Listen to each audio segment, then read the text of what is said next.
Bante, Wandami. Iya, baik. Jumpa lagi dengan Bante. Oh, ada satu pertanyaan menarik Bante di kolom komentar YouTube Buddha Dhamma Indonesia, Bante. Iya. Wah, ini yang memang sering ditanyakan juga sih, Bante. Nah, apakah ketika bermeditasi misalnya dengan peka terhadap napas itu lantas orang bisa mendapatkan kesaktian batin, Bante? Aji-aji seperti itu ya. Kekuatan gaib. Kekuatan gaib semacam itu, Bante. Apakah memang menjurus ke sana, Bante, arahnya? Bagaimana kalau Bante bisa menjelaskan? Silakan, Bante. Kalau di dalam agama Buddha, tujuan bermeditasi termasuk menggunakan objek keluar masuknya nafas tidak lain adalah untuk melenyapkan kotoran batin.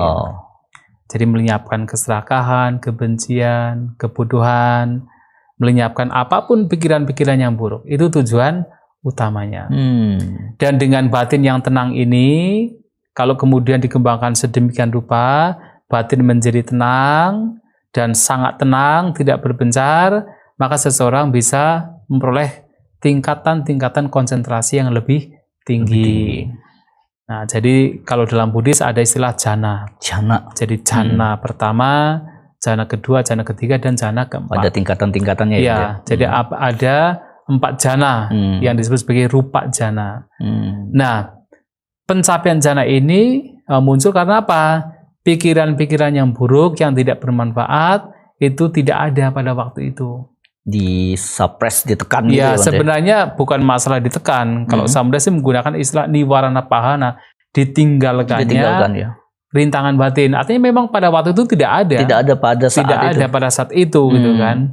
Hanya karena memang akarnya belum dicabut, belum dihancurkan secara total, maka bisa muncul lagi. Kembali, bukan disuppress. Suppress itu kan seperti gimana ya suppress itu? Supaya tidak. Itu. Tapi sebenarnya kan itu tidak ada, hanya akarnya masih ada. Artinya di ini, Bante, ya, dihilangkan sementara. Dihilangkan sementara gitu. Karena sebenarnya dia akan bisa muncul kembali nanti. Betul. Ya. Jadi seperti ibaratnya kalau kita itu berkeringat gitu kan, berkeringat, kemudian ketika diusap keringatnya hilang kan? Ya, tapi itu bukan disuppress, memang hilang. Tapi karena akarnya masih ada, ya bisa muncul lagi. Kembali. Berarti dihilang sementara. Betul. Nah, ketika rintangan-rintangan batin, kotoran-kotoran batin pada waktu tidak ada, maka pencapaian jhana ini muncul. Nah, apakah orang yang memiliki tingkat konsentrasi tinggi, apakah bisa memperoleh kekuatan gaib? Ya juga belum tentu juga. Belum tentu ya, Bante. Bahkan dalam tahapan yang seperti ini yang sudah sangat luar biasa, sangat baik, pun juga belum tentu untuk mendapatkan kekuatan-kekuatan yang katakan di luar kemampuan manusia biasa gitu kan. Aji-aji lah kalau. Aji-aji apa gitu kan. Nggak itu juga, nggak harus juga. Hanya saja memang pada zaman Sang Buddha terutama, banyak siswa Sang Buddha yang ketika telah mencapai jhana itu tingkatan-tingkatan jhana tersebut, kemudian diarahkan batinnya. Karena orang yang mencapai tingkatan jhana itu, batin itu sangat fleksibel, sangat lentur. Jadi sangat matang. Jadi ibaratnya kalau kemudian besi yang tadinya mentah itu menjadi lentur, menjadi matang dan bisa digunakan untuk dibuat apapun senjata atau perkakas yang dibutuhkan. Demikian pula batin ya. Batin juga sama. Ketika batin ini terbebas dari pikiran-pikiran yang buruk, kemudian mencapai jhana, maka batin yang demikian ini bisa diarahkan untuk apa? Untuk pencapaian-pencapaian seperti kesaktian gitu kan. Kalau di Buddhis disebut iddhivida, pencapaian kesaktian. Ada yang punya kemampuan, misalnya seseorang dari tubuh satu kemudian bisa mengubah dirinya menjadi banyak, bisa ratusan bahkan bisa ribuan.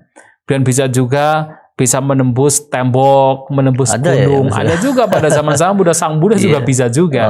Jadi kalau kita bicara tentang kesaktian Sang Buddha, banyak sekali. Sang Buddha bisa menghilang, bisa tembus tembok, tembus gunung, bisa terbang, termasuk bisa ambles bumi. Termasuk beberapa siswanya ya, Bante. Siswanya juga banyak, termasuk bisa bikin gempa bumi juga. Wah, itu Sang Buddha para siswanya banyak pada waktu itu.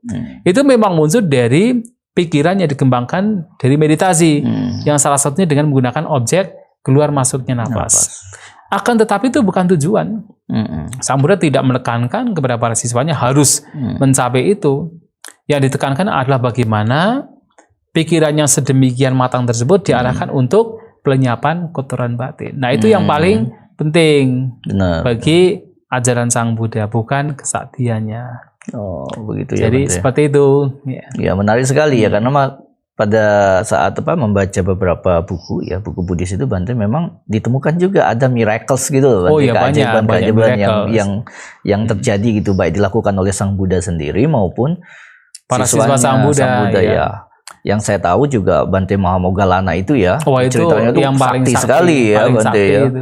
Jadi banyak juga kesaktian-kesaktian sebetulnya yang ditujukan gitu loh. Nah, tetapi ya seperti yang Bante sampaikan tadi, itu bukan tujuannya Bukan tujuan sebetulnya. utama. Betul. Tetapi sangat memungkinkan ya ketika orang sudah mampu mencapai tingkatan konsentrasi yang tinggi itu tadi Bante, jana-jana itu kemudian diarahkan untuk melakukan kesaktian, itu sangat memungkinkan. Sangat memungkinkan ya, sangat memungkinkan. Iya. Bisa terjadi. Baik. Tapi itu sesuatu yang jarang sekali. Iya, Bante. Karena sekarang juga kan mungkin ada banyak yang mengklaim telah mencapai ini dan itu gitu kan. Iya, Tetapi Bante. kadang-kadang itu juga sebenarnya bukan gitu kan.